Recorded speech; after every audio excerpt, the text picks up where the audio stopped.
siyaset ve ekonomiden ve tabii ki sokaktan. Kısacası sizden. Doğru, tarafsız ve güncel haberler. Gazete manşetleri ve objektif yorumlarla. Halkın sesi olmak ve her yeni güne birlikte başlamak üzere. Hafta içi her sabah TV 2020 ekranlarında birlikteyiz.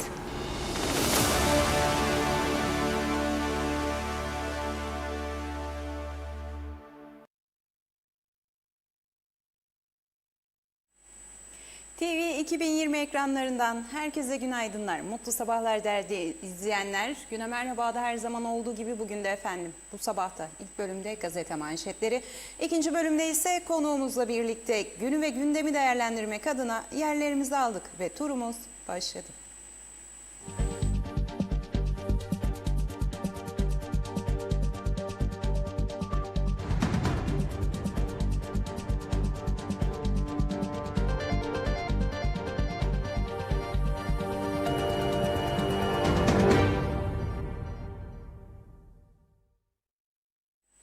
Evet efendim, tarihlerimiz bugün 17 Temmuz Cuma'yı gösteriyor. Bazılarımız için son iş günüyken bugün, bazılarımız için ise henüz daha değil. Ancak biz ilk gazete Diyalog'la başlıyoruz güne. Bugün 17 Temmuz Cuma dedik. Önemli gelişmelerin yaşandığı bir manşet bizi bekliyor. Diyalog gazetesinde hepsi kendi içerisinde ayrı ayrı öneme haiz olan haberlerin tümünü şimdi sizlerle paylaşıyorum. Son tango başlığıyla manşetini çıkıyor bugün Diyalog. BM Genel Sekreteri Guterres 27 Temmuz'da Kıbrıs'a gelerek liderlerle müzakerelerin başlatılmasını görüşecek dedi üst başlığında. Ve spotlarına göz atıyoruz. Müzakereleri başlatmak istiyor denildi ilk spotta. Birleşmiş Milletler Genel Sekreteri Antonio Guterres, görev süresinin bitmesine kısa bir süre kala Kıbrıs'a ilk ziyaretini 27 Temmuz'da gerçekleştirecek efendim.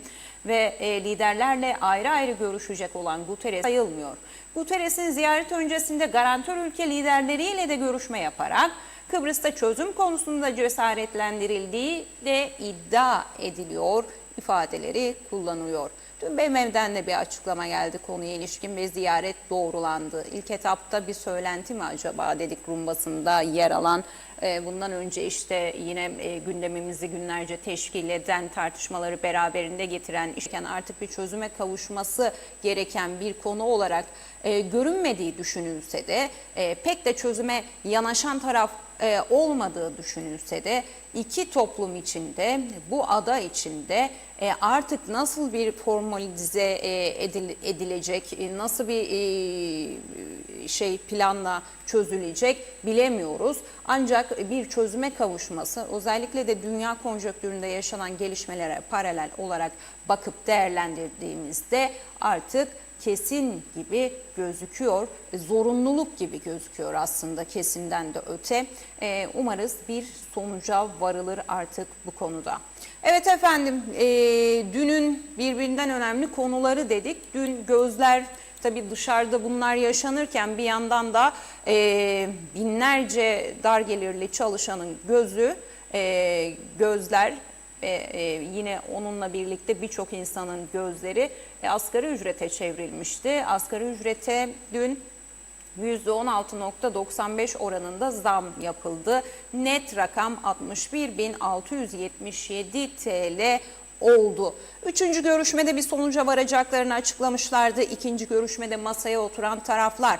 Aslında pek bir umut yoktu bir rakamın net bir şekilde, tartışmasız bir şekilde bir defada oturup masadan bir rakamla çıkacaklarına dair, ama bu defa bizi şaşırttılar ve çıkıp direkt açıkladılar. Aşağı yukarı 1-1,5 saat, belki de daha az sürdü. Tam emin değilim, tutmadığım için birebir saatini kararlaştırıp çıktılar. Şunu söylediler, zaten konuşmuştuk bir öncekinde, sıkıntılı yerlerinde altını çizmiştik. Herkes eve dönemine çalışıp gelmiş, oturduk ve kararlaştırdık. Tabii ki birçok kişi bu %16.95'i beklemiyordu. Yani %17'yi diyelim beklemiyordu. Hayat pahalılığı oranında asgari ücret verilecek mi diye kafalarda soru işaretleri dönüyordu. Sendikalar bir gün önceden eğer ki hayat pahalılığı oranının altında verilirse eyleme gideriz dedi. Bu tabii ki şimdi seçim tartışmalarının aynı zamanda partilerin seçim kampanyalarının sahaya inerek başlattıkları bir süreçte çok da iyi olmayacaktı. Özellikle hükümet kanadı içerisindeki partiler adına. Başta Büyük Ortak Ulusal Birlik Partisi, Yeniden Doğuş Partisi, Demokrat Parti tabii ki. Eylem olsaydı, insanlar ayaklansaydı seçim öncesi çok da tercih edilen bir durum olmazdı herhalde. Tam bu asgari ücret toplantısı sürerken Başbakan Ünal Üstel'den bir açıklama geldi. Ve Üstel yeni bir teşvik paketi açıkladı. 350 milyona çıkıyor teşvikler denildi. İşverene verilen destekler artıyor. Engellilere benzer şekilde istihdamlarına yönelik destekler artıyor vesaire vesaire vesaire. Tabii asgari ücrette biz bu artışı verdik ama işverenini de koruyoruz mesajıydı. Başbakan Ünal Üstel'in asgari ücret toplantısı sürerken yapmış olduğu bu açıklama, kamuoyuna yapmış olduğu bu duyuru esasen diğer tarafta işverenin biz bu oranı nasıl karşılayacağız, nasıl ödeyeceğiz söylemlerini de bir yerde bu kapıları da kapatmış oldu bu teşvik paketini açıklamayla. Evet, şimdi detaylarını dinleyelim teşvik paketinin ve üzerine konuşmaya devam edelim. Başbakan Ünal Üstel, hükümetin çalışanı koruma, işvereni destekleme ve Kuzey Kıbrıs Türk Cumhuriyeti vatandaşını önceleme hedefindeki yeni teşvik paketini açıkladı. 1 Ağustos'tan itibaren yürürlüğe girecek paket kapsamında aylık prim ve istihdam destekleri yaklaşık 270 milyon TL'den 350 milyon TL'ye çıkarılırken 80 bin çalışanın desteklerden yararlanması hedefleniyor. Düzenlemeyle Kuzey Kıbrıs Türk Cumhuriyeti vatandaşı çalışanlara yönelik prim destekleri artırılacak. İlk kez sigortalı olarak işe alınacak. Kuzey Kıbrıs Türk Cumhuriyeti vatandaşları için maaş desteği yükseltilecek. Stratejik sektörlere ilave teşvikler sağlanacak ve engelli bireylerin özel sektörde istihdamını artırmaya yönelik yeni destekler hayata geçirilecek. Yeni düzenlemeyle Kuzey Kıbrıs Türk Cumhuriyeti vatandaşı kadın çalışanlar için sosyal güvenlik prim desteği %80'den %100'e, erkek çalışanlar için ise %60'dan %80'e çıkarıldı. İlk kez sigortalı olarak işe alınacak Kuzey Kıbrıs Türk Cumhuriyeti vatandaşları için işverenlere verilen aylık maaş desteği 20 binden 35 bin TL'ye yükseltildi. Ayrıca bu çalışmaların sosyal güvenlik primlerinin belirli bir süre devlet tarafından %100 karşılanacağı açıklandı. Bazı sektörlere ilave teşvik verildi. Özel sektörde istihdam edilen engelli bireyler için asgari ücretin %50'si oranında ücret desteğiyle %100 sosyal güvenlik prim desteği sağlanacak.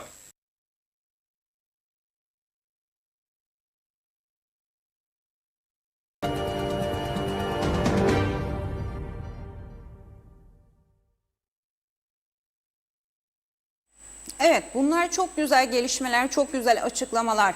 Ancak diğer tarafta seçim sattım haline girildiği düşünülürse seçime yönelik adımlar mı diyenler de var. Halkın sosyal medyada özellikle bir yandan bu açıklamalar yapılırken üzerinde durduğu, tartıştığı konulardan biri bu. Ve bu nasıl ödenecek bu mali yapıyla diyenler var, bunu tartışanlar var. Kimisi de diyor ki şu anki mevcut hükümetin çok da ilerisi için kaygılanacağı bir durum yok aslında. Ortada bu %16 nokta ki verilmesi gerekiyor muydu? Şarttı, belki daha üzeri. Ha, bu da çözüm değil. Asgari ücreti arttırmamak da artık çözüm olmuyor bizim ülkemizde. Dün zaten asgari ücret rakamları açıklandığı andan itibaren market fiyatları da artışa geçti aynı cihetle. O yüzden çok da bir anlamı yok.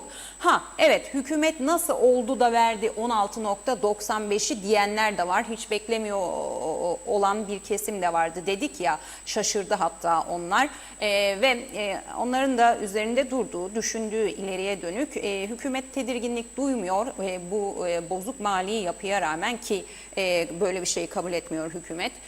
Başta Sayın Maliye Bakanı Özdemir Berova ellerinden gelenin fazlasını yaptıklarını söylüyorlar. Ancak eleştirileri de burada dile getirmek durumundayız. Çok da büyük bir kaygı duymalarına gerek yok. Çünkü seçimden sonra yeni gelen hükümetin uğraşabileceği bir sorun olacak. Bu mali tablodaki dengesizlik maaş maaşlar bakımından deniliyor. Ya da doğru kurgulanamayan ekonomik yapının, alınan önlemlerin, atılan adımların faturası gelecek olan hükümete çıkacak. Onlar kucaklarında bulacak. Ama Başbakan Ünal Üstel dün asgari ücret toplantısı sürerken çıktı, işverene yönelik bu açıklamaları dile getirdi. Hem çalışanın refahını korumaya çalışacağız hem de işverenleri destekleyeceğiz dedi. Özetle rakamlar da paylaşıldı zaten biraz önce ekranlarınıza geldiği gibi. Evet, dün efendim Halkın Partisi Genel Başkanı Kudret Özersay bir açıklamada bulundu. Hava yoluyla ilgili yaşadığı bir problemi paylaştı ve bazı sorular yöneltti yetkililere.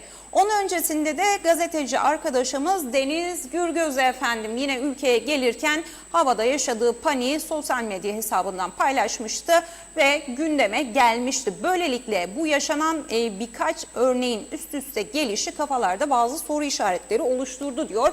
Benzer bir durumu yaşayan Halkın Partisi Genel Başkanı Kudret Özersay'da. Özersay İstanbul dönüşünde Ercan'ı pas geçen ve yolculara korku yaşatan pilotla meydan işletmesinin aydınlatıcı açıklama yapmamasından yakındı. ILC arızası mı diye soruluyor. Çünkü bunu sorguladı efendim dünkü açıklamasında kendisi de bir problem mi var, bir sorun mu var dedi. Bunu çıkıp açıklamaları gerekiyor. İnsanlar ağızları, yürekleri ağızlarında uçuş yapmak durumunda bırakılıyorlar ve üst üste gelen benzer örnekler bu soruların da cevaplanmasını gerekli kılıyor diyor Halkın Partisi Genel Başkanı Özersay efendim. Evet, diyalogdan siyasi aynı zamanda da adli gelişmeler böyle ve devam ediyoruz. Merkezi Cezaevine de yer veriliyor bugün ön sayfadan. Merkezi Cezaevinde tutuklu ve hükümlü sayısı 871'e ulaştı. Kapasite aşıldı. Kapasite uzun süredir aşılıyor. Eski ve yeni cezaevi de tıklım tıklım dolu deniliyor. Son olarak müdür problemi de vardı cezaevinin. Atanamıyordu. Yasada bir değişiklik isteniyordu. Şu anda umarız o da hallolmuştur. Hallolduysa da gündeme gelmedi. Çok görülmedi, duyulmadı. O konuda bir gelişme var mı? Net bir şekilde bilgimiz yok. Kamuoyuna yapılmış detaylı bir açıklama yok ve o cihette de bizim de bilgimiz yok. Bu da ciddi yönetimsel sıkıntıları içerisinde barındırıyor diyor yine bazı çevreler. Cezaevinde bir müdürün olmaması. Eski müdür Sayın Erdoğan emekliye ayrıldıktan sonra onun rütbesinde olan herhangi bir çalışan olmadığı için bu atama da gerçekleştirilemedi. O yüzden yasada değişikliğe ihtiyaç vardı. Çok yine şartlı tahliye kurulu ile ilgili ciddi problemlerin yaşandığı bu vesileyle ifade ediliyordu. Alınan kararlarında yani atama gerçekleşmediği için yasa dışı kabul edilmesi gerektiği ifade ediliyordu. Özellikle muhalefet vekilleri tarafından. Ve hemen onun altında da göç merkezinden bir haber. Lefkoşa, Girne ve Güzelyurt'ta kaçaklara yönelik denetim başlattı. Devamı gelecek. Ara vermemişlerdi. Aflar çıktı biliyorsunuz ki. Afların hemen ardından ki af esnasında da bu denetimler yapılıyordu hali hazırda. Ve bundan sonraki süreç içinde devam edeceği ifade ediliyor. Ama diğer tarafta ipin ucu öyle bir kaçmış durumda ki bu denetimlerle bu işin içinden çıkabilmek çok da akıl kârı gibi durmuyor dışarıdan bakıldığında. Daha farklı bir politika izlenerek yılların artık kronikleşmiş sorunlarından biri olmaya aday demeyeceğim, oldu bile bu kontrolsüz nüfus, kaçak yaşam, kaçak göç ve yaşam tabii ki temelinde hem iş yaşamında hem sosyal hayatta hem kriminal hayatta demek doğru olur. Çünkü kriminal hayatta da benzer şekilde örnekleri görüyoruz. Kaçak yaşamda var olmayı ve bununla birlikte kriminal işleri birleştirmeyi kendilerine meslek edinmiş, iş edinmiş kişilerin de polis bülteni kayıtlarına geçtiğini maalesef ki üzülerek de olsa görüyoruz, okuyoruz ve sizlere aktarıyoruz. Ve efendim Larnaka'da bir ikametgahta ikisi otomatik üç silah ve çok sayıda mühimmat ele geçirildi. Ev değil resmen cephaneydi diyor Diyalog gazetesi bugün. Ve bir diğer adli haberde ise Mausa'da gümrüksüz araç ekipmanlarına el konuldu. 600.000 TL'de ceza yazıldı. Ve KKTC'ye kaçak giriş yapan Rum Milli Muhafız Ordusu askeriyle kız arkadaşı 500 TL para cezasıyla kurtuldu ve buna da çok sevindiler. 500 TL para cezası kesildi diyor bugün Diyalog gazetesi. Evet efendim, Diyalog'dan aktaracaklarımız böyleydi sizlere. Ve dilerseniz bir de sevgili Orçun bizler için hazırlasın Sayın Maliye Bakanı Özdemir Berova'nın dünkü açıklamalarını. Şimdi hükümet kanadı Sayın Başbakan Ünal Üstel asgari ücret toplantısı devam ederken işverenlere yönelik yine çalışanların refahını temelde yükseltmeyi hedefleyen bu paketi açıklarken içeride bir saat içerisinde tak tak tak hemen rakamlar istenilen düzeyde belirlenirken Özdemir Berova'dan da bunların öncesinde bir açıklama geldi. Sayın Berova dedi ki hayat pahalılığı noktasında dedi ciddi bir ağır yük altındayız ve kamu maliyesine bu durum ek yük oluşturmaya devam ediyor. O zamanında verilen 3 defa verilen hayat pahalılığı oranı vardı ya, işte o günden bugüne henüz daha toparlanabilmiş değil bu mali yapı devlet içerisinde. Ve tüm asgari ücret Sayın Başbakan'ın paket açıklaması öncesi, bu tüm açıklamalar öncesi gelen bu açıklama aslında biraz önce programın en başında tarafların kafalarda birbirinden farklı düşüncelerin kafalarında var olan soruları burada dile getirdik ya, kimisi öyle düşünüyor, kimisi bunun bu amaçla yapıldığını düşünüyor vesaire vesaire şeklinde. Yani zor bir durumda olan kamu maliyesi var ve bu verilen hayat pahalılığı da ciddi bir yine ek külfet, yük oluşturacak hem özel sektörde hem de kamuda demek istiyor aslında. Durumda ciddi, çünkü sürekli borçlanmaya giden bir yapı var karşımızda. Bu mesaj da veriliyor ama diğer taraftan da çok güzel açıklamalar yapılmış oldu. Önümüzdeki süreçte tabii ki pratik hayatta, gündelik hayatta, ekonomik hayatta ve sosyal hayatlarımızda bunların yansıyışını göreceğiz. Dediğim gibi biz Sayın Berova'nın da açıklamasına gidelim. Bakalım neler anlattı bize. Maliye Bakanı Özdemir Berova asgari ücret sisteminin yeniden yapılandırılması gerektiğini belirterek sektörel asgari ücret modelinin gündemde olduğunu açıkladı. Nisan ayında çalışanların alım gücünü koruyacak bir düzenleme önerdiklerini ancak bunun hayata geçirilemediğini belirten Berova, yıllardan beri kullandığımız asgari ücret politikasını temelden değiştirmemiz gerekiyor. Sektörel asgari ücret gibi modeller üzerinde çalışmalar devam ediyor dedi. Hayat pahalılığı oranının bütçedeki öngörünün üzerine çıktığını belirten Berova, bunun kamu maliyesine ilave yük oluşturduğunu söyledi.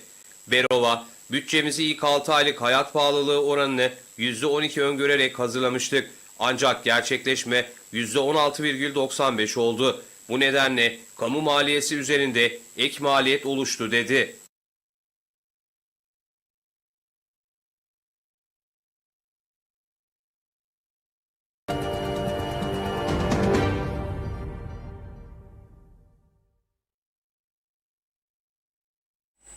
Evet, hayat pahalılığı ek yük oluşturuyor diyor. Bunu bilmeyen mi var? Hayır, ama bunu açık yüreklilikle dile getirmekte önemli bir durum tabii ki. Ama dün hayat pahalılığı herkesin istediği cihette daha fazlasını ister tabii ki gönül, ama verildi, tartışmada yaratılmadı. İşte şu gerekçeden dolayı veremeyiz, bu gerekçeden dolayı veremeyiz denilmedi. Ama ne diyor işin başındaki bakan da? Çok ciddi bir problem bu hayat pahalılığı oranları bizim için diyor. Ve Kıbrıs gazetesiyle devam ediyoruz. Bizler Üstel'den müjde başlığıyla aktardı bu paketi Kıbrıs gazetesi de. Başbakan Üstel güçlü ekonomi, güçlü üretimle, güçlü üretimse güçlü istihdamla mümkündür diyerek hazırlanan yeni teşvik paketini açıkladı. Biraz önce ekranlarınıza detaylı biçimde getirdik zaten ve muhtemelen de yine bütün gazetelerin manşetlerinde yer bulacak Sayın Başbakan Üstel'in açıklamış olduğu teşvik paketi. 1 Ağustos'tan itibaren yürürlüğe girecek bu paket. 80 bin çalışan yararlanacak. Kadın çalışanlara %100 destek veriliyor.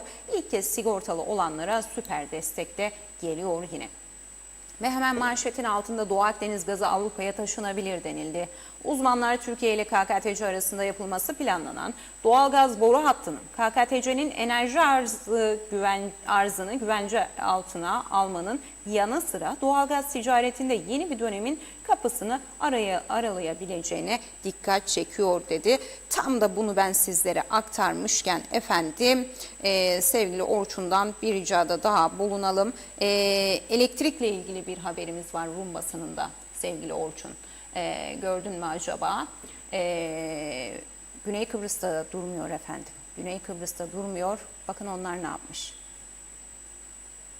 Güney Kıbrıs ve Lübnan hükümetleriyle Dünya Bankası iki ülkenin elektrik şebekelerinin birbirine bağlanması olasılığına ilişkin ön bir fizibilite çalışması hazırlama konusunda anlaştı. Güney Kıbrıs Enerji Bakanı Mihail Damianos ve Lübnanlı mevkidaşı Joseph El Saadli tarafından varılan anlaşma her iki hükümet tarafından da iki ülke arasındaki işbirliğinde önemli bir dönüm noktası olarak nitelendirildi. Açıklamada bunun Doğu Akdeniz'de bölgesel enerji bağlantısını güçlendirme, enerji güvenliğini artırma ve sürdürülebilir ekonomik kalkınmayı teşvik etme fırsatını araştırmak amacıyla yapıldığı belirtildi. Ayrıca planlara yönelik sürekli desteği ve bu stratejik girişimin ilerletilmesindeki değerli katkısı nedeniyle Dünya Bankası'na minnettarlıkları ifade edildi.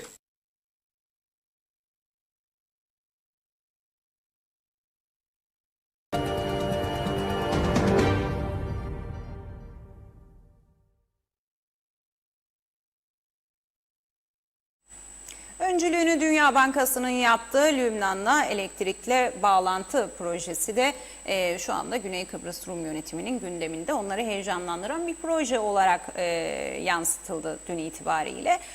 Tesadüf mü? Pek tesadüf olduğunu düşünmüyorum. Türkiye ile KKTC arasında doğalgaz boru hattı projesinin ardından böyle bir şeyin gündeme gelmesi pek de tesadüf değil. Ve efendim Guterres'i görüyoruz sürmanşette Kıbrıs'ta yine liderlerle görüşecek başlığıyla aktarıldı. 27 Temmuz pazartesi adaya gelecek ve 28-29 Temmuz tarihlerinde de yine şeylerde bulunacak, temaslarda bulunacak olan Guterres için.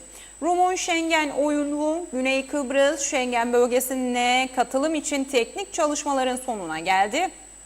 Kıbrıslı Türklerle evli Türkiye kökenlilerin ve çocuklarının durumuysa belirsizliğini koruyor. Yine yeşil hatta belirsizliğini koruyor. Sadece karma evliliklerden dünyaya gelen çocukların durumu değil, yeşil hatın durumu da belirsiz. O da kafalarda soru işareti oluşturuyor ve tedirginliği beraberinde getiriyor. Hemen yanındaysa Türkiye Milli Savunma Bakanlığı'ndan bir haber yer buluyor. Sözcüsü Tuamiral Zeki Aktürk açıklamalarda bulunuyor. Haftalık basın briefinginde efendim. Hasmane tutumlara gerekli karşılık verilir diyor. Her fırsatta Milli Savunma Bakanlığı bu açıklamada bulunuyor. Özellikle Doğu Akdeniz'e yönelik ve Doğu Akdeniz etrafındaki hareketliliklere yönelik Milli Savunma Bakanlığı'ndan neredeyse her hafta yapılan ki onlar da rutin olarak bunları yapıyorlar. Bu basın briefinglerinde hem KKTC'ye hem KKTC deniz sahası, hava sahası ve aynı zamanda da karada yaşananlara ilişkin Türk Silahlı Kuvvetleri'nin aynı zamanda donanması her zaman herhangi bir tehlikeye karşı hazır olduğu ve her an müdahaleye de hazır olduğu yönünde bir mesaj veriliyor bu son zamanlarda özellikle. Ve logo yanında asgari ücretle ilgili gelişmeler yer buluyor. Yılın ikinci asgari ücreti oy çokluğuyla brüt 70.893, net 61.677 olarak belirlendi. İşçi tarafı karardan memnun. Hürriş ise şu açıklamayı yaptı. Hükümet yoksullaşmama tarafında durdu dedi. Oldukça da memnun Hürriş işçi tarafı. Çünkü neden olmasın, istediğini aldı. Ve efendim Kıbrıs'ta böyleydi ve sıradaki gazete Yeni Düzen'le devam ediyoruz birlikteliğimize. Yeni Düzen gazetesi de emekçinin zaferi dedi. Dün asgari ücrette alınan yani bir defada oturulup istenilen rakamın alınan yankılarını aktarırken bugün manşetinden. Asgari ücret tespit komisyonu yılın ikinci asgari ücretine hayat pahalılığı oranında %16.95 artışla brüt 70.893, net 61.677 TL olarak belirledi. 1 Temmuz 2026 tarihinden itibaren geçerli olacak yeni asgari ücret ise şöyle olacak. Saatlik 408 yani 409 TL diyebiliriz. Günlük 3271, haftalık 16360, aylık brüt 70.893, aylık net 61.677. Hayırlı uğurlu olsun diyeceğim. Hayırlı uğurlu olsun diyeceğim de böyle inanarak içimden gelerek diyemiyorum. Neden biliyor musunuz? Daha cebe girmeden gidecek çünkü bu. Dün dedim ya programın başında, rakamlar telaffuz edildi, ortalık patladı, market fiyatlarının artmaya başladığı ifade edildi. Şimdi birçok marketçi, belki de İsmail Bey'e de buradan selamlar olsun, birlik başkanı, o da aslında aynı noktada ve şikayetçi olduğu birçok konu var. Haksız görmüyor vatandaşı da, ama bizi de günah keçisi ilan etmeyin diyor, bizim durumumuz da ortada. Şimdi birine bir şey söylediğiniz zaman herkesin kendine göre bir haklı gerekçesi oluyor. Ama bu vatandaş ne yapsın? Bu kart komisyonları konusu çok ciddi bir konu. Bu son günlerde çok ilginç bir şey daha öğrendim bu kartlar konusunda. Bazı işverenlerin bu kart komisyonları tartışması var ya, maliyeden, vergi dairesinden çıkılıp açıklama yapılıyor, yasaktır, bize şikayet edin diyor ticaret dairesi, hemen müdahale edelim vesaire vesaire. İşverenlerin bazısı, böyle cin fikirli olan işverenlerin bazısı farklı bir yöntem bulmuş bu işe. Ve yanında çalışanlardan kesiyor. Yani çalışanlar müşterilerini alıyor. Şimdi belli başlı sektörler için geçerli bu. Özellikle güzellik salonları ve kuaförlerde bu sistem hayata geçirilmiş anladığım kadarıyla. Müşterisinden nakit alırsa tamam, komisyon alıyor. Çünkü iş yerinden o usulle çalıştırılıyormuş işçiler. Ağırlıklı bir kısmı da yabancı uyruklu bunların. Tamam, eğer müşterisinden o kişi o gün bakımını yaptığı ya da hizmet verdiği müşterisinden kartla alırsa komisyonu kesiliyormuş. Ne değişik sistemler değil mi? Ne değişik sistemler. Yani çözülemedi çünkü bu. Devlet, bankalar, işletmeler arasındaki sorunun günahını vatandaş ödüyordu. Çok ayyuka çıkınca sesler artık çok yükseldi. Çünkü artık orada da insaf kalmadığı için bir üründen 30 TL lira komisyon kesilmesi ne demek diye sesler yükselmeye başladığı andan itibaren farklı yöntemlerle insanlar yolunu bulup hayatını sürdürmeye devam ediyor. Peki vatandaş da mağdur olan yine vatandaş oluyor. Çünkü çalışan artık yani postan çekmek istemiyor. Yani fiziki olarak para kart, elinizdeki kartta nakit yok, para. Ama yine benzer şekilde size problem çıkartabiliyorlar. Yine vatandaş da mağdur oluyor, emekçi de mağdur oluyor. Kazanan kim oluyor bu işlerde? Bence kazanan kimse olmuyor. O da çok huzurlu bir sistem olmadığı için çalışanla işveren arasında mutlaka günün birinde problem yaratacaktır. Ya da hali hazırda yaratıyordur. Nitekim de yaratıyor. İşçiler de çok memnun değil bu şartlarda çalışmaktan. Ancak yapacak bir şey yok deyip katlanıyorlar. Sistemin yaratmış olduğu bu mağduriyet ahtapot gibi birçok yönden ülkeyi sarıyor işte böyle. Ve Cyprus Mail BM Genel Sekreteri adaya geliyor dedi. Guterres 27-28 Temmuz'da Kıbrıs'ta temaslarda bulunulacak ifadeleri kullanıldı. UBP, DP, YDP hükümeti küçük esnafa yine prim desteği vermedi dedi CHP milletvekili Devrim Barçın'da. Evet, sadece çalışanlar mı var? Bir yandan esnaf da gırak ediyor. Değil mi? İşte girdi maliyetleri her geçen gün yükseliyor. Girdi maliyetleri demişken Lefkoşa Türk Belediyesi uçmuş. Vergilerde, sabit vergi oranlarında gerçekten uçmuş. Artık böyle pek görünür, yakalanabilir bir seviyede değil maalesef. İşte esnaf bunlardan da şikayet ediyor. Elektrik vergidir, odur, budur, dükkan kirasıdır, çalışanın gideridir. Gerçi çalışanın gideri için o esnada Başbakan Üstel bu hayat pahalılığı oranının verilmesi noktasındaki toplantı esnasında çıktı. Destek paketini açıkladı, gördüğünüz gibi, bizim de yer verdiğimiz gibi. Ama esnaf, Devrim Barçın'da diyor ki esnafı yine unuttunuz. Evet efendim, yeni düzende böyleydi ve Güneş'le devam edelim birlikteliğimize. Güneş gazetesi de tabii ki manşetine Başbakan Üstel'in açıklamasını, destek paketini taşıyor, yansıtıyor. Ve stratejik sektörlere ek destek, kadın ve genç istihdamına pozitif ayrımcılık yapıyoruz dedi Başbakan Üstel. Üretime, istihdama ve emeğe güçlü bir destek veriyoruz dedi. Ve sürü manşete baktığımızda asgari ücreti görüyoruz. Net 61.677 TL'ye yükseldi dedi Güneş'te. İhanet kaybetti, Türkiye kazandı diyor Başbakan Üstel bir diğer haber başlığındaysa. Destan yazıldı. Başbakan Üstel 15 Temmuz Demokrasi ve Milli Birlik Günü ama programlarında yaptığı konuşmada FETÖ'nün hain darbe girişiminin Cumhurbaşkanı Erdoğan'ın liderliği ve milletin kararlı duruşuyla bertaraf edildiğini belirterek 15 Temmuz'da ihanet kaybetti ve diyor ki 15 Temmuz'da millet kazandı, Türkiye kazandı. 15 Temmuz 2016 gecesinin Türk milletinin demokrasiye ve bağımsızlığa sahip çıktığı tarihi bir dönüm noktası olduğunu ifade eden Üstel, vatanını seven milyonların tanklara, uçaklara ve silahlara karşı büyük bir cesaret örneği göstererek bir destan yazdığını ifade ediyor efendim. Logo yanında da Milli Savunma Bakanlığı'ndan bir açıklama, şiddetleri reddediyoruz diyor. Avrupa Parlamentosu'nda Kıbrıs konusunda Türk Silahlı Kuvvetleri'ni hedef alan mesnetsiz, akıl dışı ve alçakça iddiaları kesinlikle reddediyoruz dedi efendim. Kaçak göçe geçit yok deniliyor. Yine İçişleri Bakanlığı'nca yapılan denetimlere yer veriliyor. Alman vekilden KKTC'ye tanınma desteği, Kuzey Kıbrıs halkının devleti ve kurumları tanınmayı hak ediyor dedi. Alman Federal Meclisi Milletvekili Maximi İlan Krah efendim KKTC'ye yönelik dün bu açıklamalarda bulundu kendisi. Bunlar da güzel ve mutluluk verici haberler esasen. Ve efendim halkın sesi diyelim ve halkın sesiyle devam edelim dilerseniz birlikteliğimize. Çalışan artış, işverene can suyu. İşte bakın çok güzel, her şey tıkır tıkır yürüyor. Oluyor yani, isteyince oluyor. Kavga dövüşsüz de oluyor değil mi? Siz şimdi bunları yaptınız da geçmişte de yapılıyor. Biraz önce neden bahsettik? Sevinemiyoruz. Neden sevinemiyoruz efendim? Daha cebimize girmeden gidiyor. Bunun bir de denetim ayağı. Lütfen çok rica ediyoruz. Artık ricaya döndük. Yani bağıra bağıra, çığlık ata ata duyuramıyor halk sesini. Artık bir kez daha rica ederek bunu buradan dillendirmiş olalım.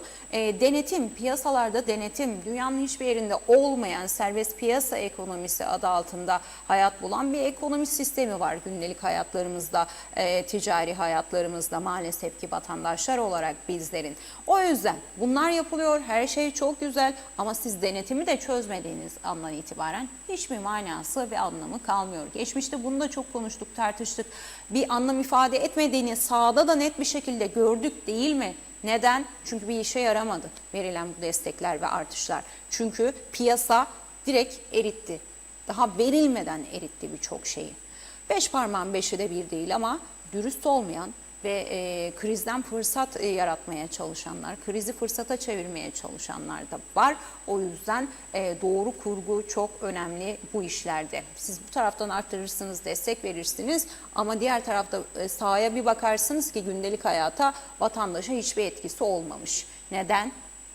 İşte o zaman da piyasalardaki o savurganlık, gemisini kurtaran kaptan, herkesin kafasına göre hareket ettiği tabloyla karşı karşıya kalırsınız. Ve efendim Solo Türk geliyor. 20 Temmuz törenleri vesilesiyle bir gösteri daha yapacak ülkemizde. Guterres'in yine adaya gelişi haberi yer buldu. Geçiş hakları tehlikede mi diyor. Güney Kıbrıs'ın Schengen üyeliği konusundaki gelişmelere ilişkin bugün halkın sesi de. Efendim vatanla devam edelim. Bakalım vatanda ne var? Yeni asgari ücret net 61.677 TL oldu dedi Vatan Gazetesi ve asgari ücretteki bu önemli gelişmeyi taşıdı manşetine. Ve sürmanşette Alman Meclisi Vekili Krah'ı görüyoruz. Bizi engellediler ama KKTC'ye geleceğiz. Bu iki vekil vardı ya, engellenen, 2 defa başvurdular ama meclisten onay çıkmadı KKTC'ye gelmeleri için. Engellediler ama geleceğiz diyor. Artık tanınmayı da hak ediyor KKTC vurgusunda da bulunuyorlar. Kıbrıs meselesi için kritik zirve, Guterres adaya geliyor haberi. Vatanda da genişçe sürmanşetten yer buluyor. Gençlik Dairesi Müdürlüğü'ne Pınar Bıçaklı atanmış efendim, sosyal medyada da oldukça gündem oldu bu atama. Sağlık Bakanlığı cezaevindeki menenjit haberleri gerçeği yansıtmıyor diyor. Hastanın yabancı uyruklu bir hastada menenjit çıktığına dair haberler yayılmıştı hızla. Dün itibariyle de bir bakanlıktan yalanlama geldi konuya ilişkin. Gemi trafik hizmetleri sistemi 20 Temmuz'da hizmete alınacak. Daha önceden de açıklamıştı Türkiye Ulaştırma ve Altyapı Bakanı Abdülkadir Uraloğlu. Artık KKTC denizleri Türkiye'den 7/24 kesintisiz izlenebilecek. KKTC deniz sahası aynı şekilde denetimde olacak Türkiye tarafından efendim bu sistemle birlikte. Evet, Vatan da böyleydi. Ve Kuzey Kıbrıs Türk Cumhuriyeti yazılı basında yer bulan haber özetleri, gazete manşetlerini böylelikle tamamlamış olduk. Şimdi sırada ne var peki? Şimdi sırada tabii ki sizler varsınız, sizlerin yorumları var. Birazcık sizlerle sohbet edelim dilerseniz. Bu haftanın son gününe siz nasıl giriyorsunuz? Aktarılan haberleri nasıl buldunuz? Düşünceleriniz neler? Birazcık sizden de haberdar olmuş olalım bu vesileyle. İlk olarak tabii ki her zaman olduğu gibi Şifa Harun'un mesajıyla başlıyoruz. İyi yayınlar diliyor ve sağlıklı güven içerisinde yaşamak çok önemli diyor Şifa Harun. Hem de çok önemli. Böyle yaşayamadığınız sürece hiçbir şeyin anlamı yok ki zaten. Sağlığınız olmadıktan sonra, güven içerisinde yaşayamadıktan, sokağa rahat rahat çıkamadıktan sonra ne anlamı var? Paranızın ne anlamı var? Jipinizin ne anlamı var? Havuzlu villalarınızın ne anlamı var? Hiçbir anlamı yok değil mi? İşte bunu anlamak lazım ve buradan hareket etmek lazım aslında. Ve neşe, mutluluk, güzellik getirsin herkesin hayatına diyor. İyi ki var dediğiniz her cana selam olsun. Gününüz güzel geçsin. Cumanız da mübarek olsun dedi efendim Şifa Harun. Teşekkür ettik. Fatma Gör günaydın Özlem Hanım hayırlı cumalar dedi. Hayırlı cumalar. Abidin Şanverdi günaydın hayırlı günler hayırlı cumalar olsun kolay gelsin dedi Abidin Bey de. Teşekkür ettik efendim. Ve Erdoğan Işık günaydın iyi yayınlar Özlem Hanım dedi. Erdoğan Işık'a da çok teşekkür ettik. Patika Doğa Sporları Derneği Başkanı kendisi çok güzel etkinlikler yapıyorlar. Bu arada bu vesileyle selamı vesilesiyle de bunu sizlerle paylaşmış olayım. Sosyal medyada da oldukça aktifler. Her hafta sonu pazar günleri çok kişinin çok tercih ettiği bir şey olmasa da şimdi yaz da geldi tabii daha erken kalkıyorlar. 5'lerde 6'larda buluşuyorlar ama mis gibi oksijenlerin olduğu dağlarda patikalarda yürüyorlar. Hem sporlarını yapıyorlar hem de çoğumuzun belki de bilmediği çok farklı yerlerde, keşiflerde bulunuyorlar. Eski tarihi eserlerden tutun doğal güzelliklere kadar birçok şeyi keşfetme şansımız oluyor. Ve başarılı bir şekilde de yönetiyorlar bu derneklerindeki faaliyetlerini. Katılan pişman olmaz diyorum. Ben de en yakın zamanda onların arasında olmak istediğimi de buradan bir kez daha dile getirmiş olayım. Cebriye Kuşçu, günaydınlar Özlem Hanım, hayırlı sabahlar, güzel cumalar dedi. İyi yayınlar diliyorum, yayladan selamlar diyor Celal Harun. İyi yayınlar, özü doğru sözü doğru gerçek tarafsız korkusuz haberlerin merkezi TV 2020 ve Özlem Hanım dedi Celal Bey de. Hayat pahalılığı yine arttı ama değişmeyen tek şey halkın omuzlarındaki yük oldu. 6 aylık hayat pahalılığı neredeyse %17'ye ulaşırken geçim derdi yaşayan vatandaş her gün biraz daha fakirleşiyor. Ne hikmetse siyasilerin maaşları söz konusu olduğunda kimsenin sesi çıkmıyor. Ama konu asgari ücretliye, emekçiye ve hükümete yakın olmayan çalışanların yaşadığı geçim sıkıntısına gelince kulaklar sağır, gözlerse kör oluyor dedi. Menfaat üzerine kurulan siyaset halkın derdine asla çare olamaz diyor Celal Harun. Olamaz tabii ki, bugüne kadar oldu mu ki bundan sonrası için de olsun. Mehmet Ali Özdemir Tatlısu'dan yazıyor bizlere. Ve günaydın diyor efendim, iyi yayınlar dilerim iyi de ekliyor aynı zamanda. Teşekkür ediyoruz. Sayar Eker günaydınlar. Dış haberler iç haberleri alt etti. Trump güncel oldu. Trump hapşırsa diyor biz hasta oluruz. Ve Bünyamin Yüksekbaş günaydınlar, iyi yayınlar, selamlar dedi. Bünyamin Bey de günaydın efendim. Tema Yavaş iyi yayınlar. Günaydınlar Londra'dan selamlar Özlem Hanım. Herkese iyi bir hafta sonu diliyorum dedi Tema Bey de. Teşekkür ettik. Bora Ayhan efendim.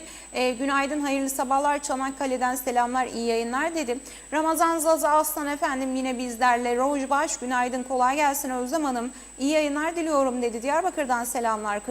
Kıbrıs'ta diyor bizim büyük bir sorunumuz var. Bunu ancak sizin kanalınız aracılığıyla diyor yetkililere iletebiliyoruz. Ve çok da memnun oluruz yer verirseniz dedi. Türkiye'den portakal kesmek için işçi getiriyoruz. Yani sezonluk işçiler bunlar.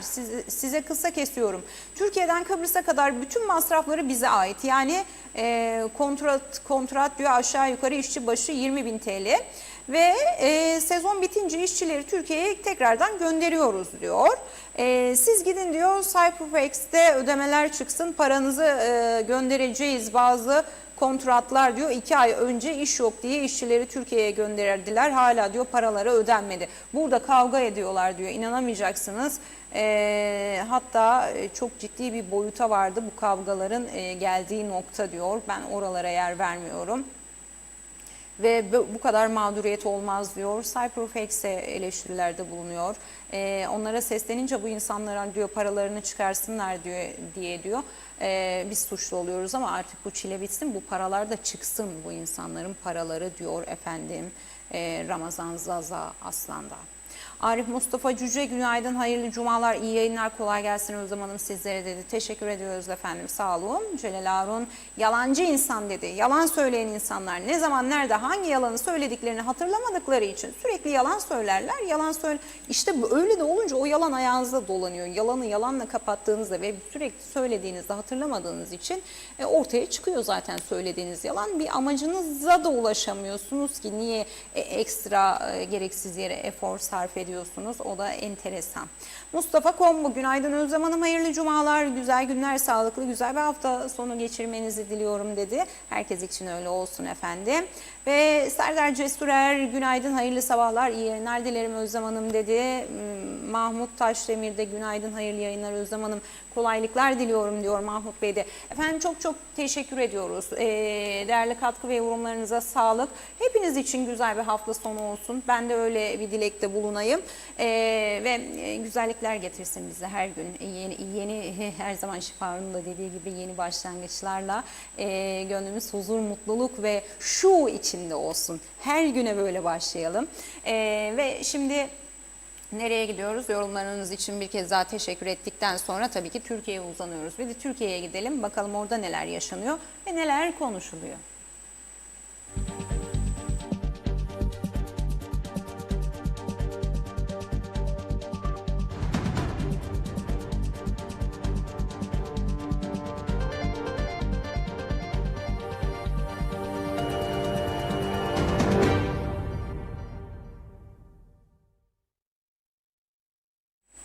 İlk olarak Hürriyet'le başlayalım. Evlilik vaadiyle 90 milyon diyor. Haluk Levent tarafından dolandırıldıklarını iddia edenlere her gün yeni isimler ekleniyor. Nurdan Eriş 58 yaşında Levent ise İsviçre'de evlendiğini, şirketini satıp paraları ona gönderdiğini söyledi. Sevda Kurt ise Haluk evlilik vaadiyle 90 milyon lira mı aldı diyor.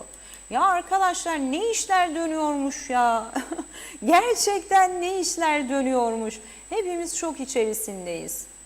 Beni saf buldu diye de ekliyor.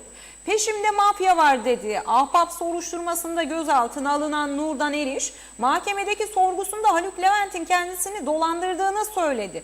Haluk'la 2016 yılında İsviçre'de tanıştık. 2018'de evlendik.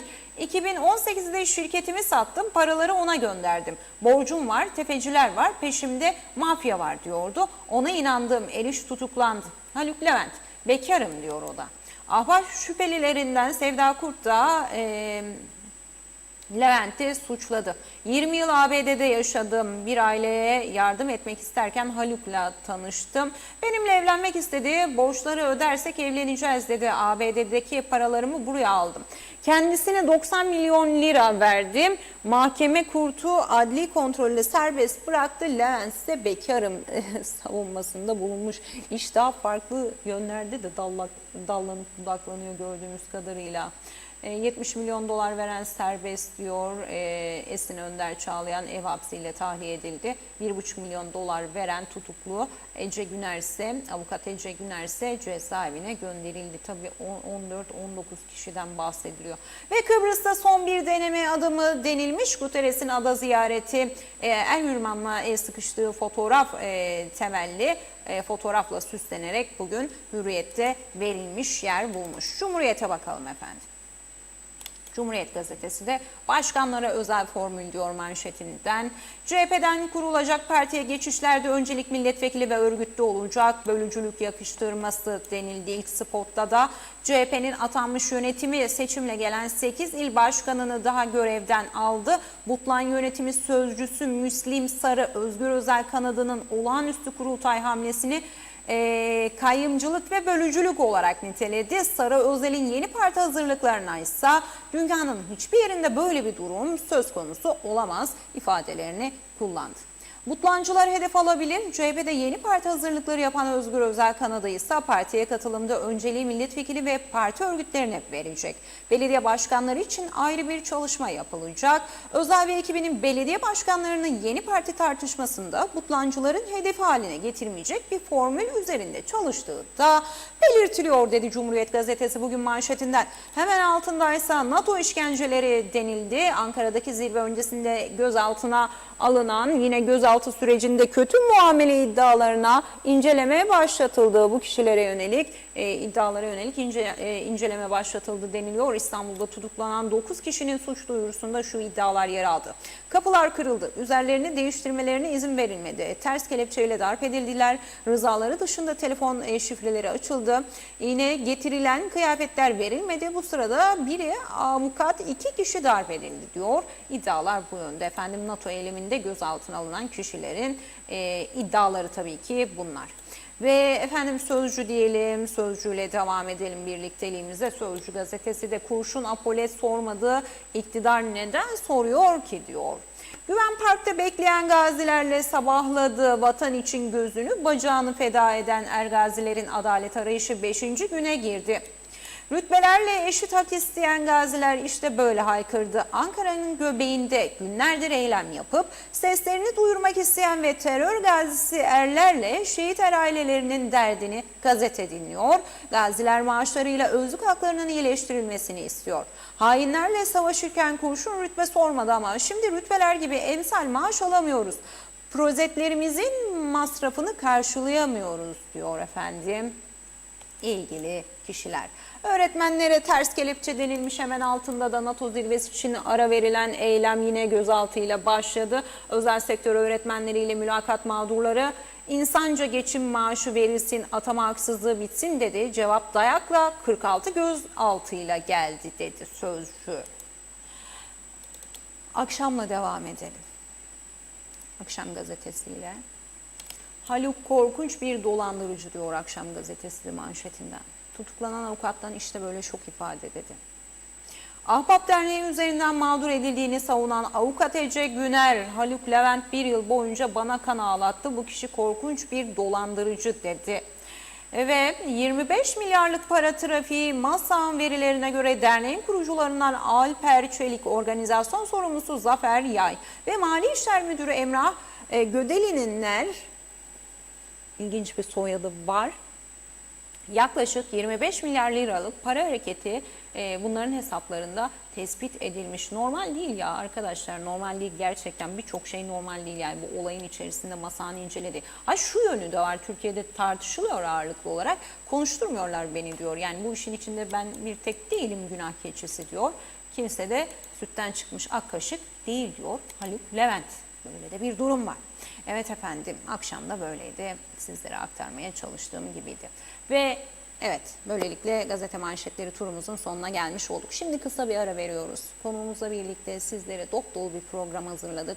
Birçok şeyi dilimiz döndüğünce konuşmaya çalışacağız. O yüzden bizden ayrılmıyorsunuz. Şimdi sizi güneydeki komşudaki gelişmelerle baş başa bırakıyor ve aranızdan kısa süreliğine ayrılıyorum. Hoşçakalın.